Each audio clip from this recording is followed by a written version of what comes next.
بسم الله الرحمن الرحيم. அஸ்ஸலாமு அலைக்கும் வரஹ்மத்துல்லாஹி வபரகாத்துஹு. அன்பிற்குரிய சகோதர சகோதரிகளே, நீங்களும் ஆலிம்களாகலாம் என்ற பாடத்தில் ஒவ்வொரு புதன் வியாழன் ஆகிய 2 நாட்கள் திருக்குர்ஆனுடைய வசனத்தின் நேரடி தமிழாக்கத்தையும் அதில் உள்ள தேவையான இலக்கண விதிகளையும் அதிலிருந்து பெற வேண்டிய விளக்க உரைகளையும் நம்ம பார்த்து வருகிறோம். இதுவரை சூரத்துல் பக்கராவில் 196 வசனங்களை பார்த்து முடித்திருக்கிறோம். இன்றைக்கு 197வது வசனத்தை பார்க்க இருக்கிறோம். 197வது வசனம் என்ன சொல்கிறதுன்னு சொன்னால், அல் ஹஜ்ஜு அஷ்ஹுருன் மஅலூமாத்துன். ஹஜ்ஜு என்பது, அல் ஹஜ்ஜுன்னா எழுவாய், அல் ஹஜ்ஜு ஹஜ்ஜு என்பது அஷ்ஹுருன் பல மாதங்களாகும், மஅலூமாத்துன் அறியப்பட்ட என்றால் அனைவருக்கும் தெரிந்தன்னு அர்த்தம்.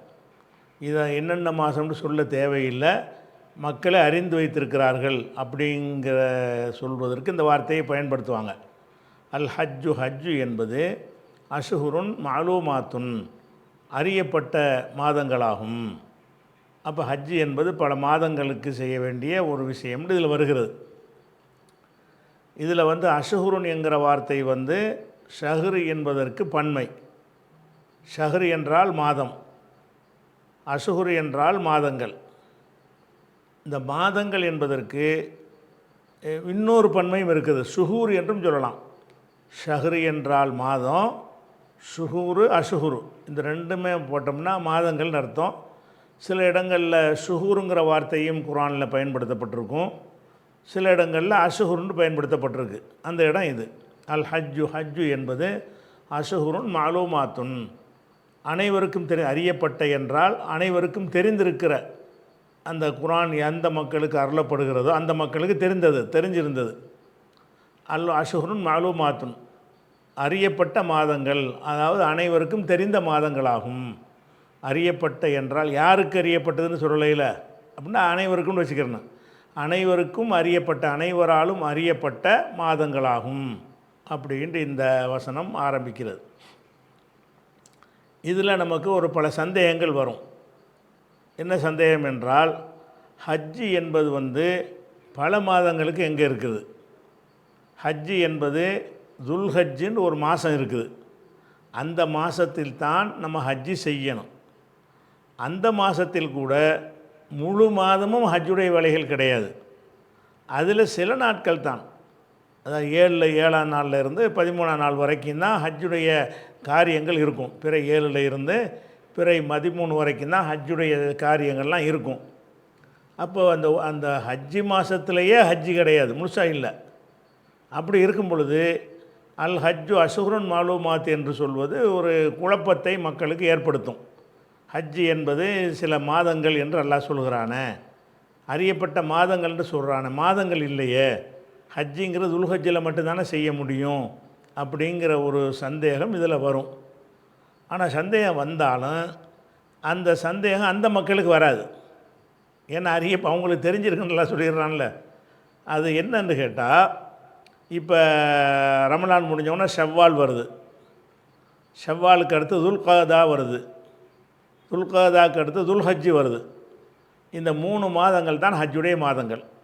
ஹஜ்ஜுடைய மாதங்கள் என்று அந்த அரபுகள் எதை அறிஞ்சு வச்சுருந்தாங்கன்னு கேட்டால், ஷவ்வால், துல்காதா, துல்ஹஜ், இந்த 3க்கும் சேர்த்து ஹஜ்ஜி மாதங்கள் என்று அவங்க விளங்கி வச்சுருந்தாங்க. அந்த மக்களும் அதை விளங்கி வச்சுருந்ததை அல்லாஹ் அதை ஏற்றுக்கிட்டு என்ன செய்கிறான்னு கேட்டால், ஹஜ்ஜு என்பது அனைவருக்கும் அறிந்து வைத்திருக்கிற சில மாதங்களாகும். சில மாதங்கள் என்பதுக்கு கருத்து 3 மாதங்கள் அர்த்தம். 3 மாதங்கள் ஹஜ்ஜுடைய மாதங்கள் ஆக்கப்பட்டிருக்கிறது. அது எப்படி 3 ஹஜ்ஜுடைய மாதம் ஆகும் அப்படின்னு சொன்னால், ஹஜ்ஜை நம்ம 3 வகை இருப்பதாக நம்ம ஏற்கனவே உங்களுக்கு சொல்லியிருக்கிறோம். ஒருவர் ஹஜ்ஜு மட்டும்தான் செய்ய போகிறார்னு வைங்க, அவருக்கு அதுவும் ஹஜ்ஜு தான், ஹஜ்ஜு மட்டும் செய்கிறார் என்றால் அவருக்கு அந்த 7 நாள் 7லேருந்து 13 வரைக்கும் இருந்தாலே போதும். அதுக்கு முந்தி போக தேவையில்லை. பிற 6ல் போய் இறங்க வேண்டியது, 7லேருந்து 13 வரைக்கும் அந்த கிரிகையில் முடிக்க வேண்டியது, 14 15 புறப்பட்டு வந்துட வேண்டியது. அப்போ ஹஜ்ஜி மட்டும் செய்பவருக்கு ஹஜ்ஜி பல மாதங்கள் வராது. அதே நேரத்தில் அன்றைய அரபு மக்கள் என்ன செய்வாங்கன்னு கேட்டால், அந்த ஹஜ்ஜை காரணமாக காட்டி முன்கூட்டியே பயணித்து அங்கே மக்காவில் தங்கிடுவாங்க. புனித எல்லையில் தங்குறத ஒரு ஒரு வணக்கம், ஒரு சிறப்பு என்ற காரணத்திற்காக வேண்டி தமத்து என்கிற முறையில் ஹஜ்ஜி செய்கிறவர்களும் கிரான்கிற முறையில் ஹஜ்ஜி செய்கிறவர்களும் என்ன செய்வாங்க, கொஞ்சம் முன்கூட்டியே வந்துடுவாங்க. அப்படி வருவதாக இருந்தால் நீங்கள் உதாரணமாக முதல்ல ஒரு உம்ராவை செய்வது, உம்ராவை முடித்து சின்ன ஒரு கேப் எடுத்துக்கொண்டு ஹஜ்ஜி வந்தவுடனே ஹஜ்ஜை செய்வது, ஹஜ்ஜோடு சேர்த்து உம்ராவையும் சேர்த்து செய்கிறாங்கன்னு வைங்க. அப்படிப்பட்டவங்களுக்கு தான் பல மாதங்கள்ங்கிறது சில மாதங்கள்னு வரும். இப்போ ஒரு தடவை இப்போ ஹஜ்ஜி செய்கிறாரு, அது உம்ராவோடு சேர்த்து ஹஜ்ஜி செய்கிறார். அப்படி ஒருத்தர் நியத்து பண்ணார்னு சொன்னால் அவர் ஷவ்வால்லே வந்துடலாம். ஷவ்வால் மாதம் என்ன செய்வார்னு கேட்டால், இஹ்ராமோட உம்ராவை முடிப்பார். உம்ராவை முடித்து விட்டு உம்ராவுடைய அந்த இஹ்ராமில் இருந்து அவர் விடுபட்டு விட்டு உம்ரா செஞ்சு முடித்து அந்த தலைமுடியை குறைத்து அல்லது மொட்டையடித்து உம்ராவிலேருந்து விடுபட்ட பிறகு ஷவ்வால் பூரா சும்மா மக்காவில் இருப்பார். துல்காதா பூரா மக்காவில் இருப்பார். சும்மா இருப்பார், சாதாரண மனிதனாக இருப்பார். இருந்து கொண்டு ஹரமில் தொழுது கொண்டு காபாவில் தவாப் செய்து கொண்டு இப்படி சில வணக்க வழிபாடுகளில் ஈடுபடுவார். ஆனால் இஹ்ராமில் இருக்க மாட்டார். பிறகு துல்ஹஜ்ஜுடைய நாள் 7ஆம் நாள் நெருங்கின உடனே என்ன செய்வார்னு கேட்டால், அன்னைக்கு ஒரு இஹ்ராமை கட்டி ஹஜ்ஜை செய்வார். அப்போ இந்த ஹஜ்ஜிக்காகவும் உம்ராவுக்கும் சேர்த்து செய்யக்கூடியவர்கள் அவங்களுக்கு சில மாதங்கள் வருது. ஹஜ்ஜிக்குன்னு புறப்படுறாங்களா, 3 மாதம் செலவழிச்சிட்டு வருவாங்க. ஹஜ்ஜை தமத்து என்கிற முறையில், தமத்து என்று சொன்னால் ஹஜ்ஜையும் உம்ராவையும் சேர்த்து செய்வதாக நியத்து பண்ணி போவது, போய் உம்ராவை முடித்து விட்டு இஹ்ராம் இல்லாத சாதாரண மனிதராக அந்த ஹரமில் மக்காவில் தங்கி கொண்டு பிறகு ஹஜ்ஜி மாதம் வந்தவுடனே ஹஜ்ஜுக்கு இஹ்ராம் கட்டி ஹஜ்ஜி செய்கிறார்னு சொன்னால் இவர் ஹஜ்ஜுக்காக 3 மாதங்களை செலவழிக்கிறார். 3 மாதம் ஷவ்வாலில் வந்துடுறார்ல, ரமலான் முடிஞ்சவொன்னு நினைச்சார் வந்துடுறார். அப்போ இந்த மாதிரி உள்ள இதுக்கு பேர் கிரான் என்ற இதுக்கு பேர் தமத்துன்னு பேர். இன்னொரு என்னென்னு கேட்டால், ஹஜ்ஜையும் உம்ராவையும் என்ன செய்கிறதுன்னு கேட்டால் இணைத்து செய்வது. அதாவது இஹ்ராம்லேருந்து விடுபடுவது இல்லை. அதாவது ஷவ்வாலில் வந்துடுறாரு, இஹ்ராம் அணிந்து உம்ரா செஞ்சிடறாரா, செஞ்சுட்டு அந்த உம்ராவிலிருந்து அவர் விடுபடாமல் அதே இஹ்ராமுடைய கண்டிஷன்லையே என்ன செய்வார்னா 2.5 மாதம் இருப்பார். இருந்து ஹஜ்ஜி நேரம் வந்தவுடனே ஹஜ்ஜி செய்வார். இஹ்ராமில் தான் இருப்பார். இஹ்ராமுடைய விதியெல்லாம் பேணுவார். பேணி ஒரே இஹ்ராமில் 2ஐயும் முடிக்கிறது, உம்ராவையும் முடிக்கிறது, ஹஜ்ஜையும் முடிக்கிறது. இப்படி செய்ய நினைத்தார் என்றால் அவர் சில மாதங்கள் வரைக்கும் அந்த ஹஜ்ஜி செய்கிற நிலைமை அவருக்கு ஏற்படும். அப்போ ஹஜ்ஜி சில மாதங்கள் அவங்க ஒரு பெரிய ஒரு புனிதமான தலமாக இருக்கிறதுனால போனோம் ஹஜ்ஜி செஞ்சோம் வந்தோன்னு இருக்க மாட்டாங்க. அதுக்குன்ற ஒரு வாழ்க்கையில் ஒரு பகுதியை ஒதுக்கணும் என்கிற ஒரு அடிப்படையில் அன்றைய அரபுகள், அதாவது இஸ்லாத்துக்கு முந்தின காலத்தில் உள்ள ஜாகிலியா காலத்து மக்கள் கூட இதை ஃபாலோ பண்ணாங்க. சில மாதங்கள் ஹஜ்ஜுடைய மாதங்கள்னு வச்சுருந்தார்கள். அதை அல்லாவும் ஏற்றுக்கிறான். அப்போ ஹஜ்ஜின்னு சொல்லி நீங்கள் இஹ்ராம் கட்டுவதாக இருந்தால் அந்த ரமலானில் போய் ஹஜ்ஜுக்கு இஹ்ராம் கட்ட இயலாது. ஷவ்வாலில் இருந்தால் நீங்கள் ஆரம்பிக்கணும். ஷவ்வாலில் என்ன செய்யணும்னா இஹ்ராம் அணியனு. எந்த மாதிரி இஹ்ராம் அணியனு? அந்த தமத்து என்பதற்காக இஹ்ராம் அணிந்து போனவுடனே ஷவ்வால் 1 போய் இறங்குறீங்கன்னு வைங்களேன். இறங்கிட்டு 1க்கு உம்ராவை முடிச்சிருவீங்க. முடித்த உடனே தலைமுடியை வெட்டி அதை முட்டையடித்து விடுபட்டுருவீங்க. இஹ்ராமுடைய எந்த கண்டிஷனும் உங்களுக்கு இருக்காது. சாதாரண உடை அணிந்து கொள்ளலாம். குடும்பத்தோடு போயிருந்தீங்கன்னா இல்லற வாழ்க்கையில் கூட ஈடுபட்டு கொள்ளலாம். அந்த மாதிரி ஒரு நிலைமையில் என்ன செய்வார்னு கேட்டால் மக்காவில் இருப்பார். ஷவ்வால் முழுசும் இருப்பார், துல்காதா முழுசும் இருப்பார். துல்ஹஜ்ஜி மாதம் ஹஜ்ஜுடைய கிரியைகள் நெருங்கும்போது அன்னைக்கு ஒரு இஹ்ராமை போட்டு ஹஜ்ஜை செய்வார். அப்போ இவர் ஹஜ்ஜுக்காக வேண்டி அது ஹஜ்ஜுக்கு தானே புறப்பட்டு போகிறாரு. அவர் ஹஜ்ஜுடைய பிரயாணத்திலான இருக்கிறார். அந்த வகையில் நீங்கள் பார்த்தீங்கன்னா சில மாதங்கள்னு வருது. அதனால தான் சில மாதங்கள் என்று சொல்லப்படுகிறது அப்படிங்கிறது. ஆனால் இதில் வந்து சில மாதங்கள்ங்கிற அறியப்பட்டதுன்னு வேறு எல்லாம் சொல்லிட்டான். ஆனால் சில அறிஞர்கள் என்ன செய்கிறாங்கன்னு கேட்டால், இதை வந்து வருஷம் முழுசுமே இந்த மாதிரி நம்ம செய்யலாம், இந்த 3 மாதம்தான் கிடையாது. அதாவது மாலிக் இமாமும், அபு ஹனிஃபா இமாமும், அஹமது பின் ஹம்பல், இஸ்ஹாக் இப்னு ராகவைஹி, இப்ராஹிம் நஹயி, சுஃபியான் சௌரி, லைஸு, இவங்க எல்லாருமே என்ன செய்கிறாங்கன்னு கேட்டால், நீங்கள் தமத்துவரில் ஹஜ்ஜு செய்ய போகிறீங்கல்ல, துல்ஹஜ் முடிஞ்சிருச்சா, முஹர்ரத்தில் போகிறீங்க, முஹர்ரத்தில் போய் ஹஜ்ஜுக்கு உம்ராவுக்கு இஹ்ராம் கட்டிவிட்டு 1 வருஷம் அங்கே இருந்து விட்டு அதுக்கப்புறம் ஹஜ்ஜி வந்தவொன்னு என்ன செய்கிறது, துல்ஹஜ் முடிஞ்ச உடனே நீங்கள் முஹர்ரத்தில் போகிறது, போய் தமத்து உம்ராவில் ஹஜ்ஜு செய்கிறது, போய் என்ன செய்வது என்றால் ஹஜ்ஜிக்கு உரிய உம்ராவை செஞ்சு முடிச்சுட்டு முஹர்ரம் முழுசும் சும்மா இருப்பாங்க. சஃபர், ரபியுல் ஆகிற ஜமாத்தில் உள்ள அந்த 11 மாதமும் மக்காவில் இருந்து விட்டு அந்த துல்ஹஜ் மாதம் வந்தவொன்னு என்ன செய்வாங்கன்னு கேட்டால் ஹஜ்ஜுக்கு இஹ்ராம் கட்டுவாங்க. இப்படி ஜமீஉஸ்ஸானா வருஷம் முழுசும் இப்படி செய்யலாம் என்று பல அறிஞர்கள் சொல்கிறாங்க. யார் சொல்கிறோம், நம்ம வந்து சில மாதங்கள் நீங்கள் வர்றதுனால, அறியப்பட்ட மாதம் வர்றதுனால அன்றைய அரபு மக்கள் எதை அறிந்து வைத்திருந்தார்களோ அதில் தான் ஹஜ்ஜுக்கு நீங்கள் இஹ்ராம் கட்டணும் அப்படின்னு நம்ம சொல்கிறோம். ஆனால் அதிகமான ஆளுக்கு என்ன செய்கிறாங்கன்னுட்டா, மாலிக் இமாமு, அபு ஹனிஃபா இமாமு, அஹமது பின் ஹம்பல், இஸ்ஹாக் இப்னு ராகவைஹி, இப்ராஹிம் நஹயி, சுஃபியான் சௌரி, லைஸ் இப்னு சாது, இவங்க எல்லாருமே என்ன செய்கிறாங்கன்னு கேட்டால், இந்த தமத்துவ முறையில் நீங்கள் ஹஜ்ஜு செய்ய போனீங்க என்று சொன்னால் வருஷம் முழுசும் போய் நீங்கள் போகலாம், எப்போ வேணாலும் போகலாம். 12 மாதமும் அங்கே போய் தங்கலாம். போய் முதல் ஹஜ்ஜு முடிஞ்ச உடனே போக வேண்டியது, போய் இஹ்ராமோட என்ன செய்ய வேண்டியது, உம்ராவை செய்ய வேண்டியது. அதுக்கப்புறம் இப்போலாம் அனுமதிக்க மாட்டான், அது ஒரு விஷயம். அந்த காலத்து முறையில் இப்போ நீங்கள் இப்போ உங்களுக்கு லிமிட் பண்ணி தான் உங்களுக்கு விசா தருவான்.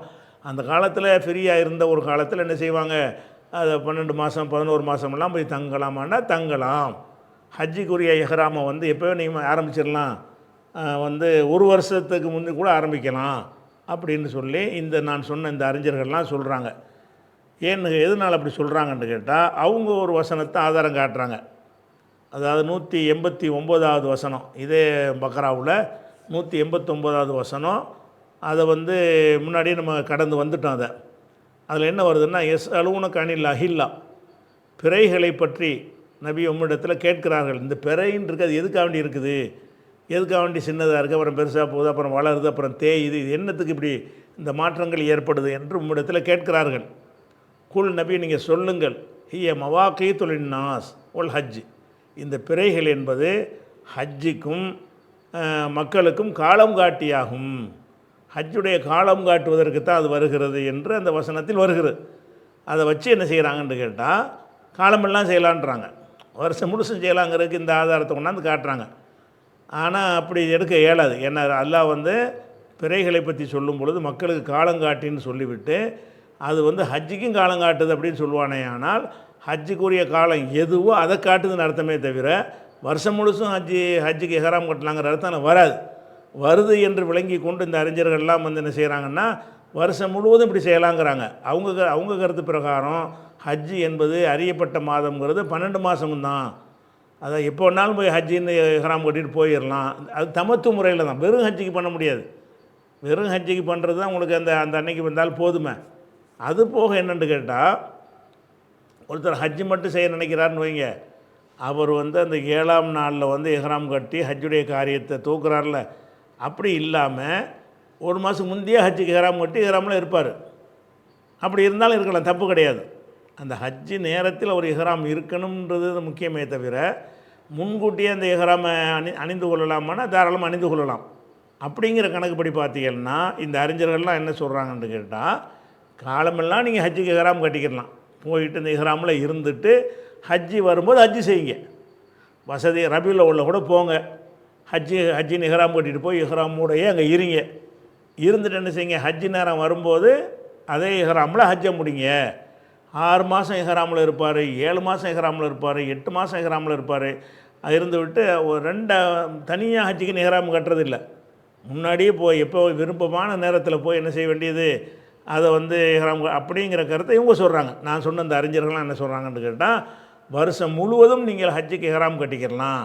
3 வகையான ஹஜ்ஜுக்குமே, தமத்துவா இருந்தாலும் சரி, கிரானாக இருந்தாலும் சரி, இஃப்ராதாக இருந்தாலும் சரி, ஹஜ்ஜுக்கு இஹ்ராம் கட்டிவிட்டு அப்படியே நீ அந்த இஹ்ராம்லேயே நீங்கள் நீடிக்கலாம்.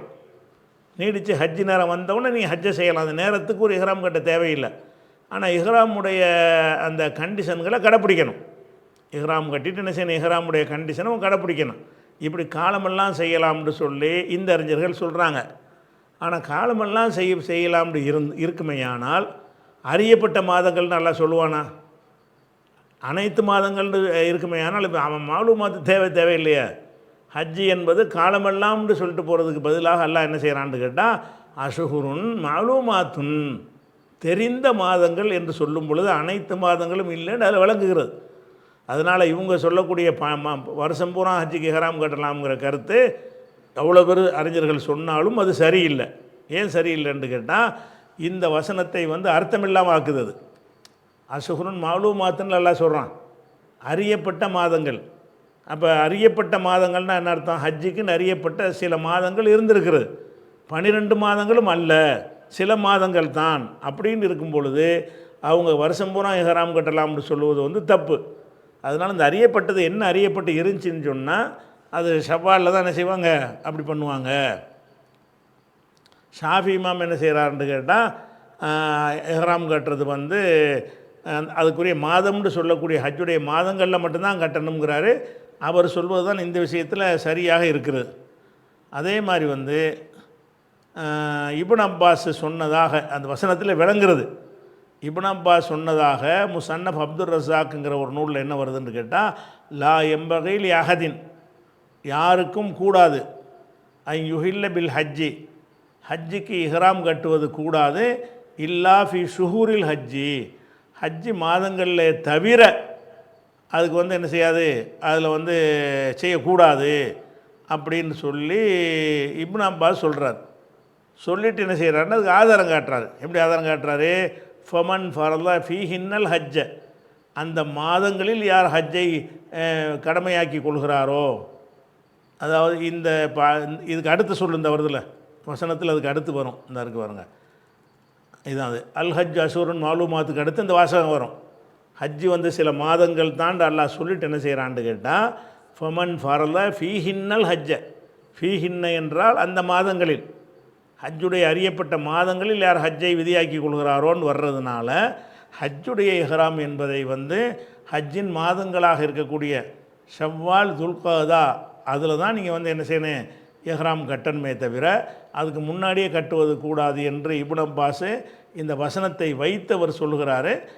ஷாஃபி இமாமும் என்ன செய்கிறாங்க, அதை தான் சொல்கிறாங்க.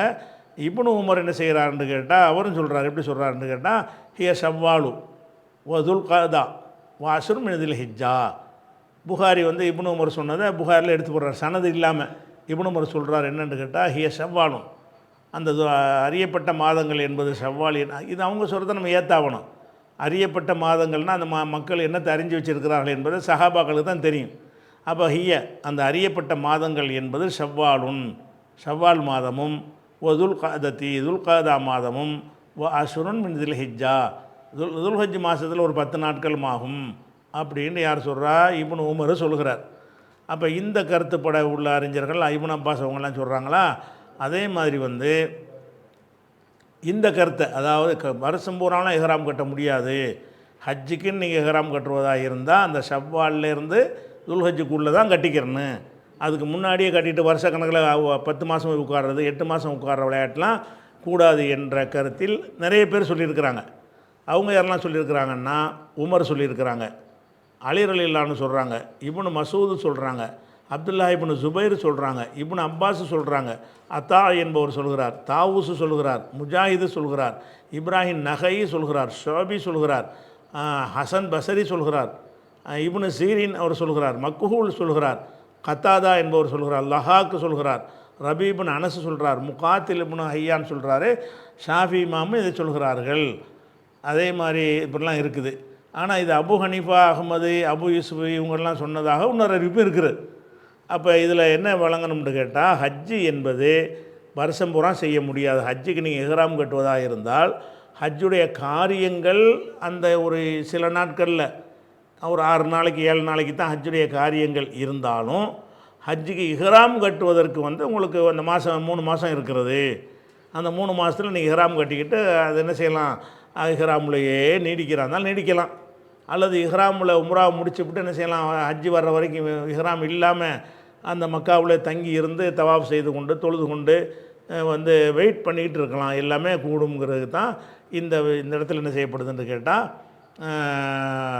அல் ஹஜ்ஜு அஷ்ஹுருன் மாலூமாத், ஹஜ்ஜு என்பது அறியப்பட்ட சில மாதங்கள் அப்படின்னு வருகிறது. அப்போ இதில் கூட ஒரு ஒரு ஒரு சில இலக்கண ரீதியாக ஒரு விஷயம் அதில் இருக்கிறது. என்ன இலக்கண ரீதியான்னு சொன்னால், அரபு மொழியில் வந்து ஒருமை, இருமை, பன்மைன்னு இருக்கிறது. பன்மைன்னா 3 குறைஞ்சது இருக்கணும்.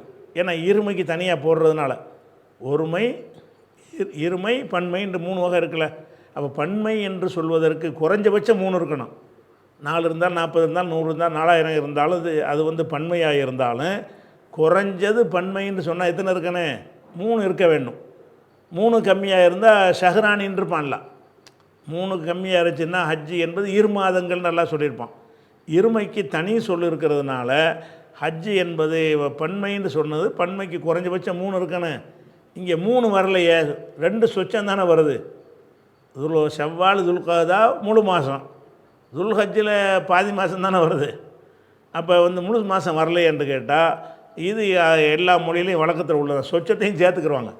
சொச்சங்களையும் மாதமாக கணக்கிடுவது என்பது எல்லா மொழிகள்லையும் உள்ளது தான் என்ற அடிப்படையில் 2.5 மாதம் வந்தால் 3 மாதம் தான் சொல்லலாம். அது 2 தாண்டிடுச்சின்னு சொன்னால் 3 மாதங்கள் என்று சொல்வது வந்து அது சொல்லுக்கு சொல்ல அர்த்தம்னு பார்த்தீங்கன்னா அப்படி சொல்லக்கூடாது. 3 மாதம் இங்கே இருக்குன்னு கேட்குற மாதிரி தான் இருக்குது. ஆனால் வழக்கத்தில் எல்லா மொழிகள்லையும் வழக்கத்தில் என்ன செய்வாங்கன்னு கேட்டால் அந்த கொசுரா வர்றதையும் சேர்த்து முழுசாக என்ன செய்வாங்க சொல்கிற வழக்கம் இருக்குது. அதனால தான் பன்மையாக சொல்லப்பட்டிருக்கு அப்படின்ட்டு சில விளக்கங்களை சொல்லிடுறாங்க. இது அல் ஹஜ் அஷ்ஹுருன் மாலூமாத்துங்கிற அந்த சொல்லுக்கு அர்த்தம். ஹஜ்ஜி என்பது அறியப்பட்ட மாதங்கள். அறியப்பட்ட மாதங்களுக்கு அதுக்கு மீனிங் என்னன்னு சொன்னால், ஹஜ்ஜுக்காக நீ இஹ்ராம் கட்டுவது வந்து நீங்கள் ஹஜ்ஜி மாதத்தில் தான் கட்டணுன்ற அவசியம் கிடையாது. ஹஜ்ஜுக்காக கட்டக்கூடிய இஹ்ராமை ஷவ்வாலில் கட்டலாம், துல்கதாவில் கட்டலாம். கட்டிட்டு அங்கே வெயிட் பண்ணிகிட்டு இருக்கணும். இஹ்ராமோடையே வெயிட் பண்ணிகிட்டு இருக்கலாம். அல்ல இஹ்ராம் இல்லாமல் தமத்து முறையில் ஹஜ்ஜி செஞ்சிங்கன்னா இஹ்ராம் இல்லாமலே வெயிட் பண்ணிவிட்டு ஹஜ்ஜி வந்தோடனே இன்னொரு இஹ்ராம் கட்டிக்கிறலாம். எல்லா வகையும் செய்யலாம். அப்படிங்கிறதுனால சில மாதங்கள் என்பது இதை கருத்தில் கொண்டு தான். ஹஜ்ஜுடைய காரியங்கள் ஹஜ்ஜி மாதத்தில் மட்டும் இருந்தாலும் ஹஜ்ஜுக்காக வேண்டி அந்த இஹ்ராம் கட்டினோன்னு ஹஜ்ஜில் நுழைஞ்சிட்றான்ல அவன். ஹஜ்ஜுக்கு இஹ்ராம் கட்டினோன்னு ஹஜ்ஜில் நுழைஞ்சிட்றான். அந்த ஒரு கணக்கின் அடிப்படையில் சில மாதங்கள் வருகிறது. அதனால தான் அல்லாஹ் என்ன செய்கிறான்னு கேட்டால் அல் ஹஜ் அஷ்ஹுருன் மாலூமாத்துன்னு சொல்லிடுறானா. இது அந்த 197வது வசனத்தில் ஒரு சின்ன துண்டு. அடுத்த துண்டு இதுவும் அதே வசனம்தான். ஃபமன், யார் ஃபரல என்றால் ஃபர்லாக்குகிறது, கடமையாக்கி கொள்கிறாரோ, ஃபீஹின்ன என்பது அந்த அஷ்ஹுர் என்பதை பார்த்து மீளும். ஃபீஹின்னா ஃபீ அஷ்ஹுரின் மாலூமாத்தின். ஃபீஹின்னா என்ன அர்த்தம், ஃபீ அஷ்ஹுரின் மாலூமாத்தின், அறியப்பட்ட அந்த மாதங்களில் யார் அல் ஹஜ்ஜை வந்து கடமையாக ஆக்கி கொள்கிறாரோ, ஃபலா ரஃபஸ ஒலா ஃபுசூக ஒலா ஜிதால ஃபில் ஹஜ்ஜி.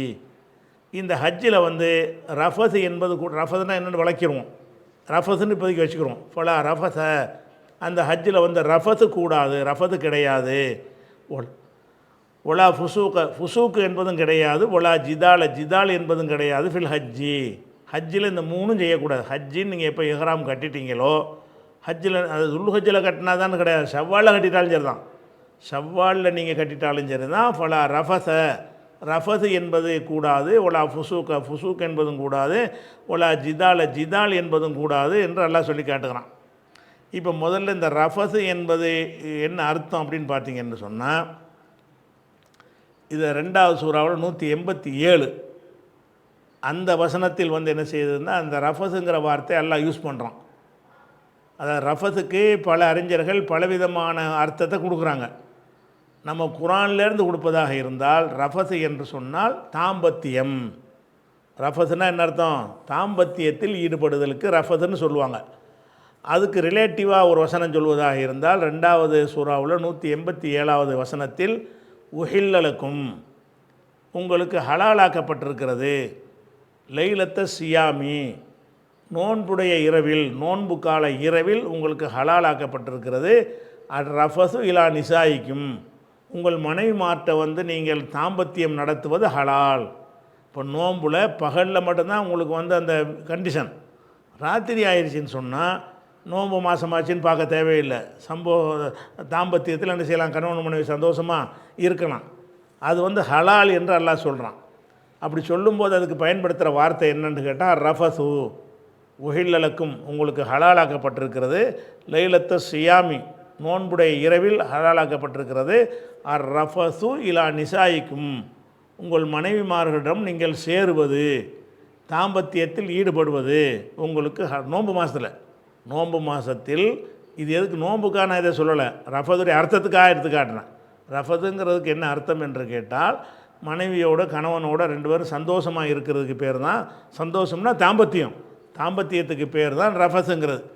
இப்போ வந்துடுங்க, ஃபமன் ஃபரல ஃபீ ஹின்னல் ஹஜ்ஜ, யார் ஹஜ்ஜை அந்த மாதங்களில் கடமையாக்கி கொள்கிறாரோ ஃபலா ரஃபஸ, அவர் வந்து தாம்பத்தியில் ஈடுபடக்கூடாது. ஒருத்தர் போயிட்டார், ஷவ்வாலில் போயிட்டார், ஹஜ்ஜின்னு இஹ்ராம் கட்டிடுறாரு.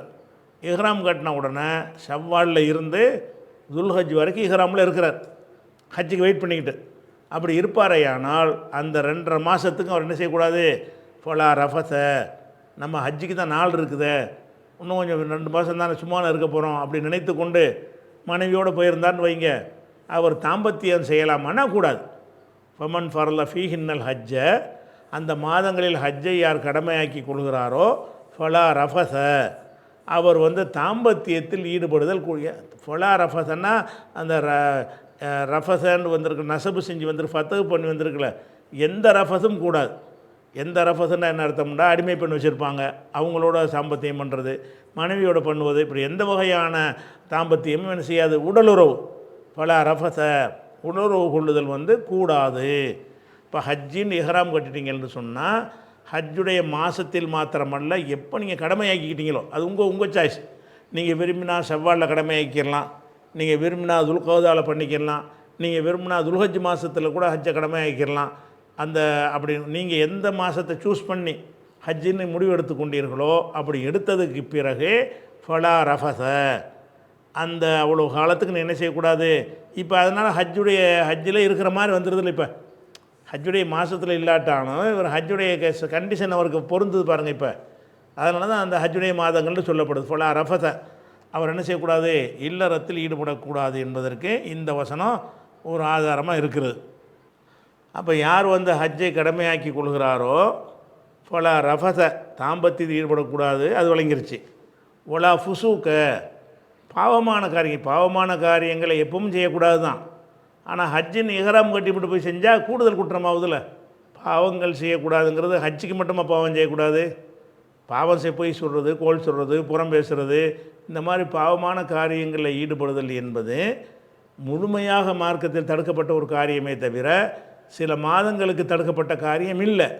ஆனாலும் சில மாதங்களுக்கு கூடுதல் முக்கியத்துவம் கொடுத்து நம்ம என்ன செய்யணும். இப்போ நோன்பு ரமலான் மாதத்தில் வந்து நம்ம கோல் சொன்னால் கூடுதல் குற்றம் வருதா இல்லையா, ரமலான் மாதத்தில் போய் பேசினான்னா அது கூடுதல் கவனத்தில் குற்றம் வருதா இல்லையா. அந்த மாதிரி ஹஜ்ஜுக்குன்னு இஹ்ராம் கட்டிட்டீங்கன்னு சொன்னால், ஆஹா நம்ம ஹஜ்ஜு இதில் இருந்துக்கிட்டு இருக்கிறோம், நம்ம வந்து போய் ஈஃப்ராடு பித்தலாட்டம் ஏமாற்று மோசடி செஞ்சு ஒன்றும் செஞ்சிடக்கூடாது, பாவங்கள் செஞ்சிடக்கூடாது.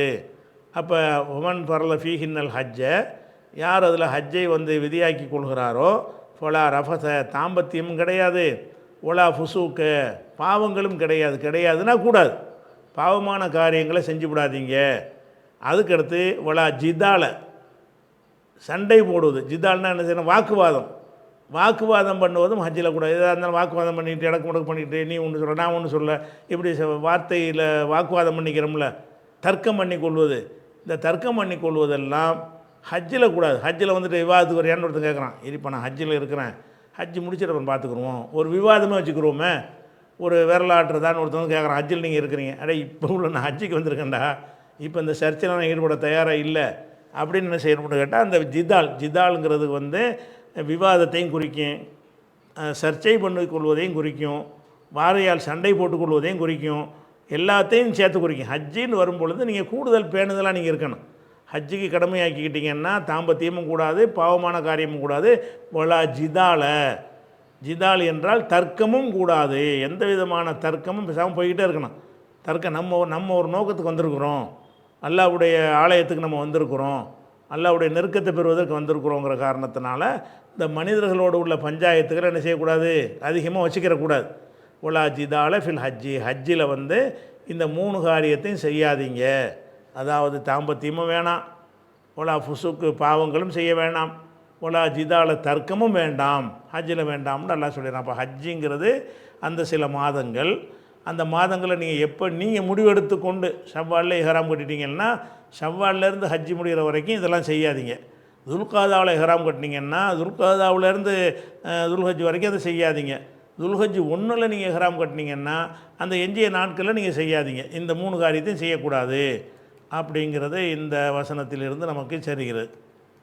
அதுக்கடுத்தது இதனுடைய சிறப்பை ரசூலுல்லாஹ் சொல்கிறாங்க. ஒருத்தர் ஹஜ்ஜிக்கு போகிறாரு, ஹஜ்ஜிக்கு போய் இதை மட்டும் சரியாக பேணிக்கிட்டார்னு வைங்க, அவருக்கு என்ன கிடைக்கும் என்று சொன்னால் ரசூல் ஸல்லல்லாஹு அலைஹி வஸல்லம் சொன்னதாக அபூ ஹுரைரா சொல்கிறாங்க, மன் ஹஜ்ஜல் இல்லாஹி, யார் அல்லாஹ்வுக்காக ஹஜ்ஜு செய்கிறாரோ, ஃபலம் எர்ஃபுஸ், தாம்பத்தியத்தில் ஈடுபடவில்லையோ, ஃபலம் எஸ்ஃபுக்கு, பாவக்காரியங்களில் செய்யவில்லையோ, அவர் ரஜா, அவர் திரும்பி வருவார், க யௌமி வலதத்து உம்முஹு, அவருடைய தாயார் பெற்றெடுத்தாங்கல்ல அந்த தினத்தில் உள்ளது போல திரும்பி வருவார். பெற்றெடுத்த இன்னைக்கு பிறந்த குழந்தைக்கு பாவம் இருக்குமா? இன்றைக்கி தான் ஒரு பிள்ளை பிறந்திருக்கு, அந்த குழந்தை என்ன பாவம் செஞ்சிருக்கு? ஒரு பாவமே இருக்காது. அப்போ நீங்கள் ஹஜ்ஜை வந்து பேணி நடந்து அதாவது அந்த தாம்பத்தியத்தில் ஈடுபடாமல் பாவமும் செய்யாமல் பக்குவமாக அந்த ஹஜ்ஜு செஞ்சுட்டு வந்துட்டீங்கன்னு சொன்னால் நீங்கள் அன்று பிறந்த பாலகனை போல் நீங்கள் வர்றீங்க என்று ரசூல் ஸல்லல்லாஹு அலைஹி வஸல்லம் அவர்கள் இதுக்கு ஒரு சிறப்பையும் சொல்லியிருக்கிறார்கள். இது புகாரில் 1521வது ஹதீஸு, 1819, 1820 ஆகிய வசனங்களில் இருக்கிறது. இது எல்லாமே அந்த 2 சொல்லுக்குள்ள அர்த்தம். அடுத்த சொல்லுக்குள்ள அர்த்தத்தை இன்ஷா அல்லாஹ் நம்ம என்ன செய்வோம், நாளைக்கு பார்ப்போம்.